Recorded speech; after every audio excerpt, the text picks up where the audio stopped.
नमस्ते दोस्त, मैं हूं आपका दोस्त संतोष।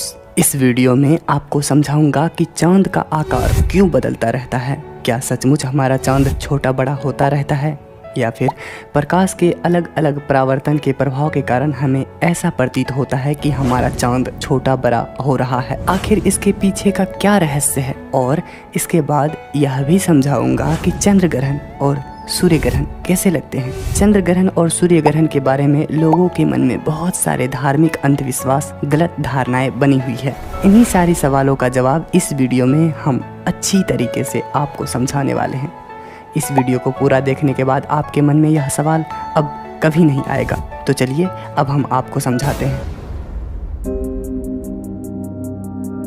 हमारे पूर्वज माना करते थे कि हमारी पृथ्वी चपटी हुई चादर की तरह अनंत तक फैली हुई है। कुछ लोग तो मानते थे कि हमारी पृथ्वी शेषनाग के ऊपर टिकी हुई है, लेकिन आज हमारे विज्ञान में तरक्की होने के कारण आसानी से पता लगाया जा सकता है कि हमारी पृथ्वी हूबहू फुटबॉल के आकार का गोल है, और हम लोग इस फुटबॉल के आकार के गोले पृथ्वी के ऊपर कुछ इस प्रकार से रहते हैं। अब तो हमारे वैज्ञानिक अपने तर्क स्रोत से पृथ्वी के अंदरूनी भाग का भी पता लगा चुके हैं। हमारी पृथ्वी का अंदरूनी भाग कुछ इस प्रकार से है जैसा इस एनिमेशन में दिखाया गया है, और हमारे पृथ्वी के जैसे ही पृथ्वी से भी बड़ा और छोटा 7 अन्य ग्रह और भी हैं जो कि सौर मंडल के बीच स्थित सूर्य के चारों ओर चक्कर लगाती रहती है। और जो पिंड सूर्य के साथ अपने ग्रह का भी चक्कर लगाती रहती है उसे हम उपग्रह कहते हैं। हमारी पृथ्वी का एकमात्र प्राकृतिक उपग्रह है जिसे हम चांद कहते हैं। और जिस प्रकार हमारी पृथ्वी को अपना खुद का प्रकाश नहीं है, उसी प्रकार हमारी चांद को भी अपना खुद का प्रकाश नहीं है। वह भी सूर्य के प्रकाश से ही प्रकाशित होते हैं। उसके बाद प्रकाश परावर्तन होकर हमारी पृथ्वी तक आती है, तब हमें चांद दिखाई देती है। और सूर्य का प्रकाश हमारी पृथ्वी तक आने में लगभग 8 मिनट का समय लगते हैं। उसके बाद सूर्य का प्रकाश चांद से हमारी पृथ्वी तक आने में मात्र 1.3 सेकंड का समय लगते हैं। पृथ्वी से सूर्य की औसत दूरी 15 करोड़ किलोमीटर है तथा पृथ्वी से चांद की दूरी मात्र 3,84,400 किलोमीटर है। और जिस प्रकार हमारी पृथ्वी पर आधे दिन और आधी रात होती है, यानी कि आधे पृथ्वी पर सूर्य का प्रकाश पहुंच रही होती है और आधे पृथ्वी पर सूर्य का प्रकाश नहीं पहुंच पाती है, उसी प्रकार आधे चांद पर प्रकाश पहुंच पाती है और आधे चांद पर प्रकाश नहीं पहुंच पाती। पृथ्वी को अपने अक्ष पर एक बार घूमने में 24 घंटे यानी कि एक दिन का समय लग जाते हैं।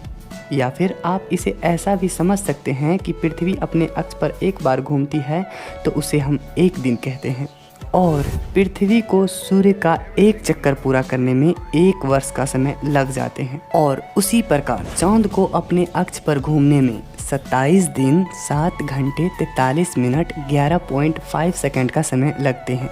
और चांद को पृथ्वी का एक चक्कर पूरा करने में भी 27 दिन 7 घंटे 43 मिनट और 11.5 सेकंड का ही समय लगता है।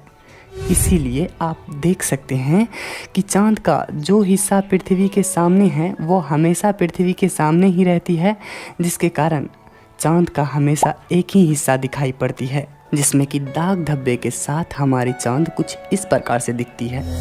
और चांद का पीछे वाला हिस्सा हमेशा पृथ्वी के विपरीत दिशा में ही रहती है, और उसको हम पृथ्वी से कभी नहीं देख सकते। और पृथ्वी के विपरीत हिस्से का चांद कुछ इस प्रकार से दिखती है। तो चलिए अब आपको समझाते हैं कि चांद छोटा बड़ा क्यों होता है। जैसा कि हमने बताया था कि हमारा चांद अपने अक्ष पर घूमने के साथ साथ पृथ्वी का भी चक्कर लगाता है, और इसी के कारण हमारा चांद घटता और बढ़ता रहता है। चलिए एक उदाहरण से आपको समझाते हैं। जैसा कि आपको मालूम है कि चांद का हमेशा एक ही हिस्सा दिखाई देती है, तो अब आप देख सकते हैं कि अगर हम चांद को सूर्य के सामने से देखें तो हमें चांद पूरा दिखाई देती है, और ज्यों-ज्यों हम चांद को सूर्य के विपरीत दिशा से देखते हैं तो आप देख सकते हैं कि चांद धीरे धीरे घटता हुआ नज़र आ रहा है। और आखिर में चाँद को जब हम सूर्य के विपरीत दिशा से देखते हैं तो हमें चाँद बिल्कुल भी दिखाई नहीं दे रही है। और यही प्रक्रिया चाँद को पृथ्वी के चक्कर लगाते वक्त होता है। आप देख सकते हैं कि जब चाँद पृथ्वी और सूर्य के विपरीत दिशा में होती है तो हमें पृथ्वी के जो रात वाले हिस्से हैं वहाँ से चाँद हमें पूरा दिखाई दे रही है। और ऐसे ही समय बीतता जाता है तो धीरे धीरे चाँद घटता जाता है और इसके 1 सप्ताह बाद चाँद पृथ्वी के 1/4 भाग घूम लेती है। तो अब आप देख सकते हैं कि हमें आधा चाँद दिखाई दे रही है। और ऐसे ही समय के साथ धीरे धीरे चाँद घटता हुआ नज़र आता है और आखिर में जब चाँद सूर्य की दिशा में पहुंच जाती है तो सूर्य के विपरीत दिशा पृथ्वी से देखने पर हमें चाँद बिल्कुल भी दिखाई नहीं देती। अब इसके बाद समय के साथ धीरे धीरे चाँद बड़ा होते हुए नज़र आता है और आखिर में एक चक्कर पूरा होते होते फिर से चाँद पूरा दिखाई देने लगता है। जब हमें चाँद पूरा दिखाई देते हैं तो उसे हम पूर्णिमा का चाँद कहते हैं और जब चाँद बिल्कुल भी दिखाई नहीं देते तो हम उसे अमावस्या का चाँद कहते हैं। पूर्णिमा से अमावस्या तक चाँद घटती रहती है और अमावस्या से पूर्णिमा तक चाँद धीरे धीरे बढ़ती रहती है। आपने समझा कि चाँद पृथ्वी के चारों ओर चक्कर लगाने की वजह से हमें चाँद घटती हुई और बढ़ती हुई नज़र आती है। तो चलिए अब आपको यह भी समझा देते हैं कि सूर्य ग्रहण और चंद्र ग्रहण कैसे लगते हैं।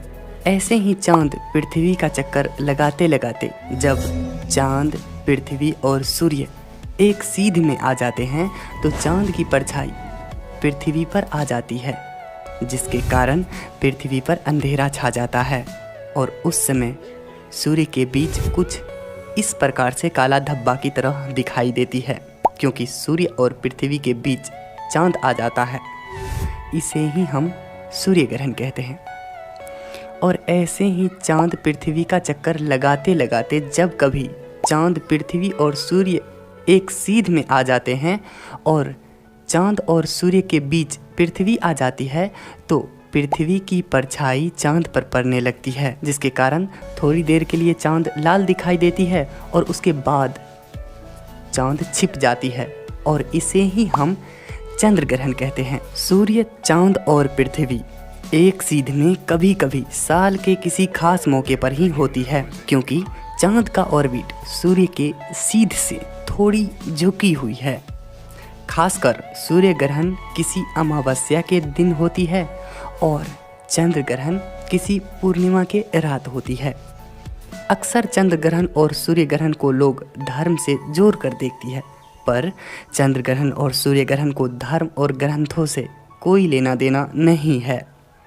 जैसा कि आपने समझा कि चाँद को अपना खुद का प्रकाश नहीं है, पर चाँद छोटा बड़ा होता हुआ दिखाई देती है अपनी परिभ्रमण गति के कारण।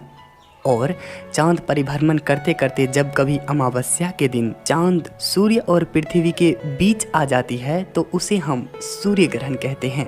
और जब कभी पूर्णिमा की रात पृथ्वी चाँद और सूर्य के बीच आ जाती है तो उसे हम चंद्र ग्रहण कहते हैं। अब आप लोगों को कमेंट बॉक्स में बताना है कि जब हम लोग पृथ्वी के जगह चाँद पर रहते तो चंद्र ग्रहण और सूर्य ग्रहण को क्या कहते। दिमाग लगाइए और बताइए और हम देखेंगे कि कौन कौन इसका क्या जवाब देते हैं। और चाँद से हमारी पृथ्वी कुछ इस प्रकार से दिखते हैं। तो अब हम मिलेंगे नेक्स्ट वीडियो में। मेरे सवाल का जवाब जरूर दे दीजिए और उसके बाद स्क्रीन पर दिखाए जा रहे वीडियो पर क्लिक करके उसे भी ज़रूर देख लीजिए। वीडियो पूरा देखने के लिए धन्यवाद।